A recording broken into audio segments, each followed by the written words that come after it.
You guys, I had a date last week. You'd assume it went well, right? And it did for the most part. Well, anyway, the biggest red flag that I ignored, which I probably shouldn't have, was his energy change towards me. Don't get a girl used to you saying good morning, good night, and then all of a sudden stop. I understand we're adults, we get busy with work or whatnot, but at least say that. And I noticed his energy change after he went to a friend's housewarming party. We had planned to meet twice. Both times he canceled on me.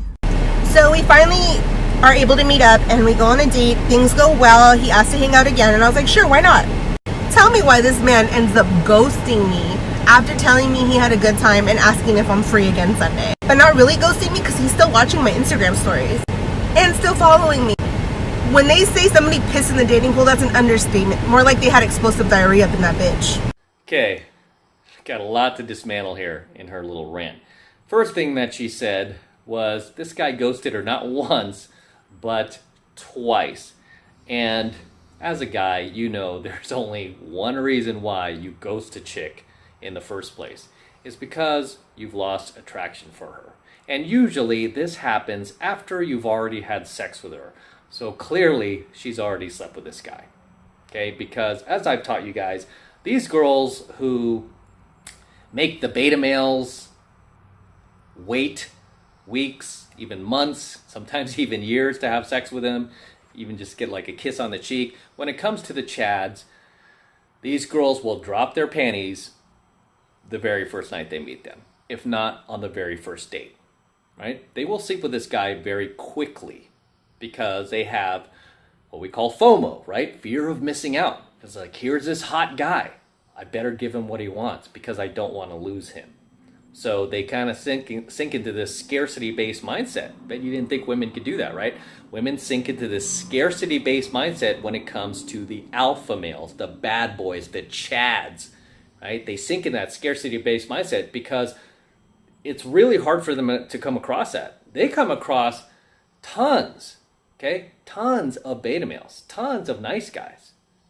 You know, like usually 99.9% of the guys they come across are willing to just be cordial towards them. They don't want to ruffle their feathers or ever say anything to upset them. Whereas the 0.001% of guys they come across won't, right? They will pretty much have no fear when it comes to letting that girl know whenever she's wrong, whenever she steps out of line, whenever she does something that he does not like. That guy is quick to punish her, disappear on her, and put her in her place. And that's something, sadly, that a lot of men cannot do these days. They just can't even be men, right? They can't even be men. They've been so pussified, so wussified, so emasculated that they can't even stand their ground. They no longer have boundaries. And this is something that I teach to a lot of my students is like, hey, when it comes to women, if you're in a dating relationship, the second you let up on your boundaries and you start like tolerating her bad behavior, that is the second that your relationship is over, right? It's the beginning of the end.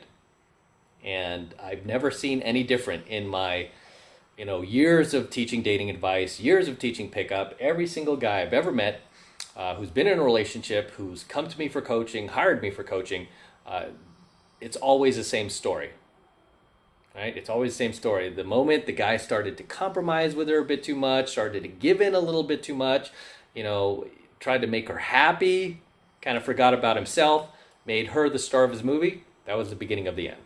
Okay, the relationship inevitably ended. And it's usually with the girl monkey branching, right? She goes out and she meets some guy at like some bar, some club, or some new guy who started at her work, starts seeing him behind your back, and then once she feels like, oh yeah, this guy can replace you, she just monkey branches, right?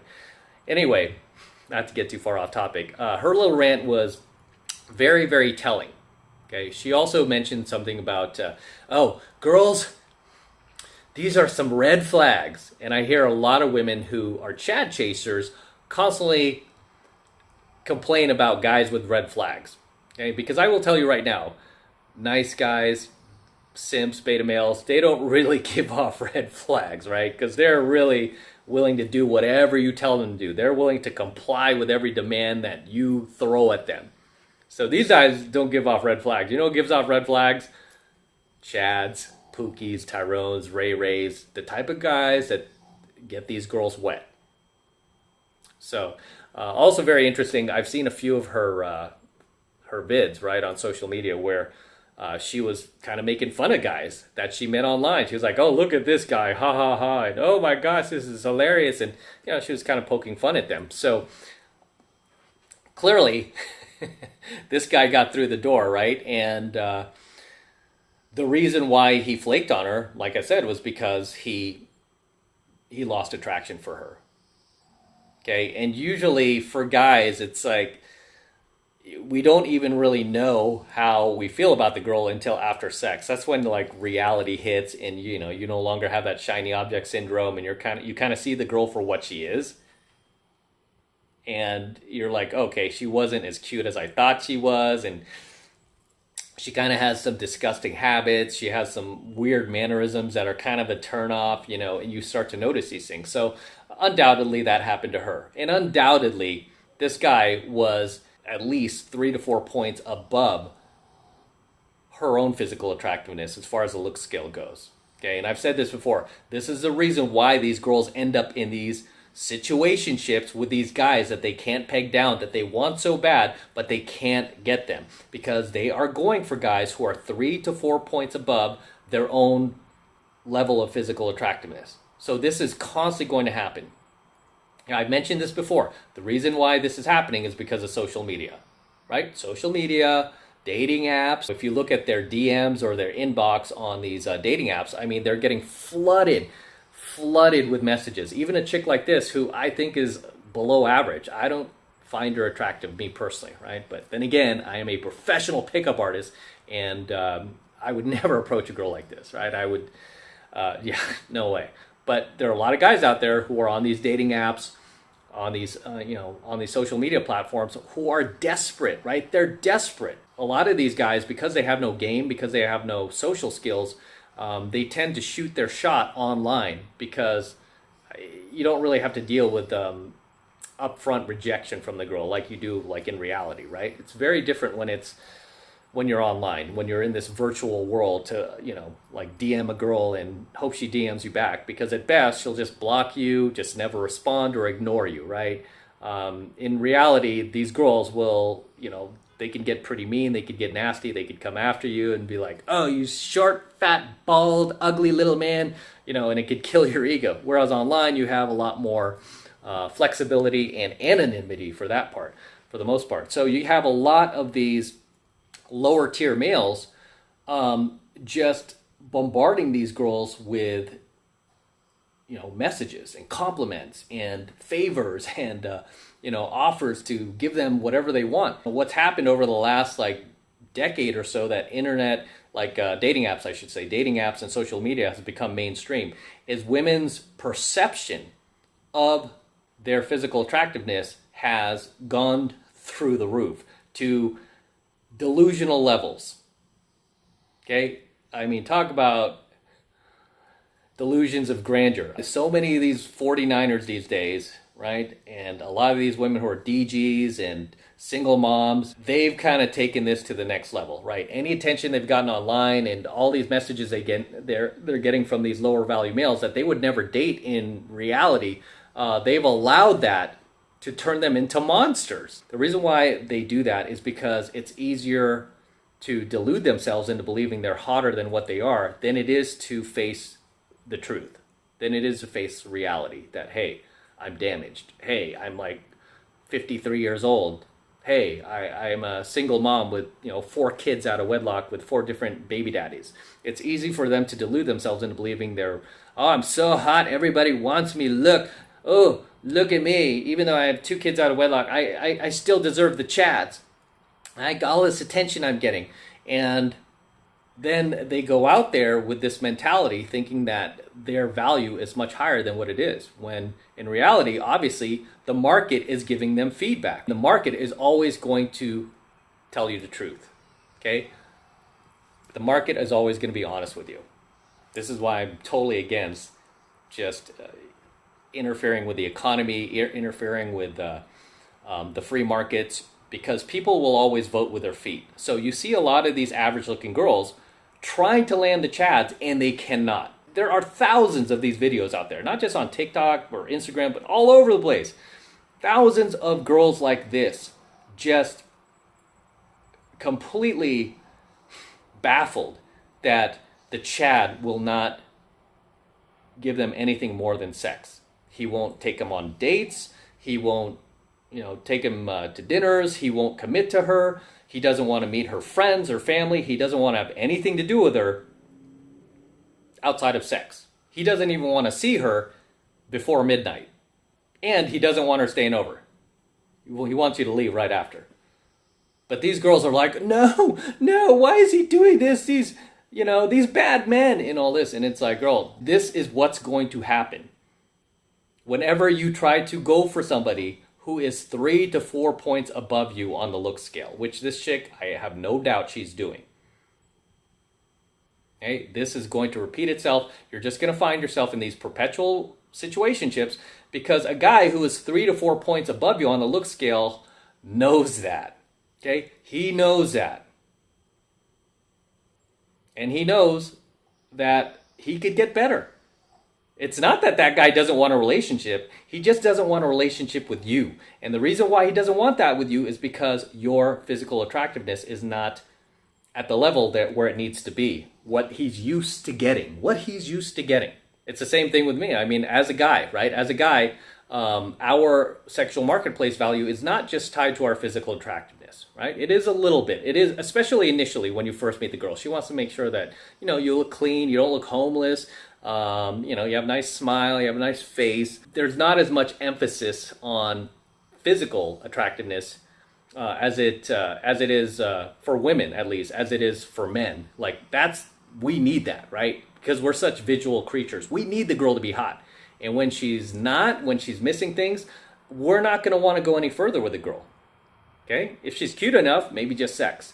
But if she doesn't have the other traits we look for as far as being hot, no, it's not enough, right? Whereas women, they'll make exceptions if you have high social status, if you're successful financially, right? I mean, my business is doing well. I'm out here in Vegas. I've got this incredible view of the Strip. I mean, I could afford the nicer things in life. I've got a kick-ass lifestyle. So there's no way I would date like a single mother, chick who's DG, or even a chick who's like in her early 20s who's chubby. Why? Right? I don't have to. And if I did, I would not want a relationship with that person. Why? Because I know I could get better. All right? I know I could get better, and obviously I have. So it's like the market is giving me feedback, right? Just like the market is giving you feedback. The market's giving her feedback, especially these women. And it's like they don't want to believe it. The market is giving you feedback. It's telling you that, you know what? You don't have the level of physical attractiveness to keep Chad around beyond sex.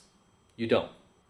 So instead of being realistic with themselves, these chicks delude themselves into believing that they do have that value because they've got a bunch of low-value males constantly trying to hit them up on the internet. Right? Guys they've never even met, guys who don't exist in their world. It's like, dude, you got to be realistic with yourself. But as always, guys, drop your comments below. Let me know what you think about her little rant as well as my own. Okay, share any experiences you've had. If you do dating apps, drop your comments below. Let me know what you think about girls like this who rant about not being able to get the Chad. And with that said, I am going to wrap up here. Until next time, this is M from the 33 Secrets. Don't forget to smash that like button below. Also, hit that notification bell right next to it so that you're notified whenever I release a brand new coaching video here on my YouTube channel. More importantly, guys, please make sure you subscribe to my channel. It helps me out a ton when you guys actually subscribe to my channel. So please make sure you're subscribed, and also feel free to share my coaching videos with other like-minded friends of yours who also want to become their best versions of themselves. Not only do I want you to subscribe, but I also want you to tell your friends about our channel and have them subscribe as well so we can reach other men. Okay? And for you guys who want to support my work and all of this red pill, gold pill, and platinum pill content even further, the best way to do that is by jumping into my monthly online coaching program, 7 Months to Mastery, where I am teaching guys just like you how to go out there and approach and close the youngest, hottest, and most beautiful looking women on the planet. I am talking about 8s, 9s, and 10s, the exact same type of women that myself and my students are out there cold approaching and bringing into our lives every single week. And I kid you not, guys, we're doing this every single week. We're doing this consistently, okay? Consistently. We're not having any dry spells or anything like that. We're doing this consistently. This is the absolute best way to support my work. And right now it's only $1. This is the absolute best way to support my work. So if you love what I do, if you love my content, if you love my DeLorean, I love this car, then jump into 7 Months of Mastery. It's real easy to get signed up. All you need to do is click that link below in my description box. It will take you over to my website where you can get signed up right now. It only takes 2 seconds. So do that now, and I will see you in my next coaching video.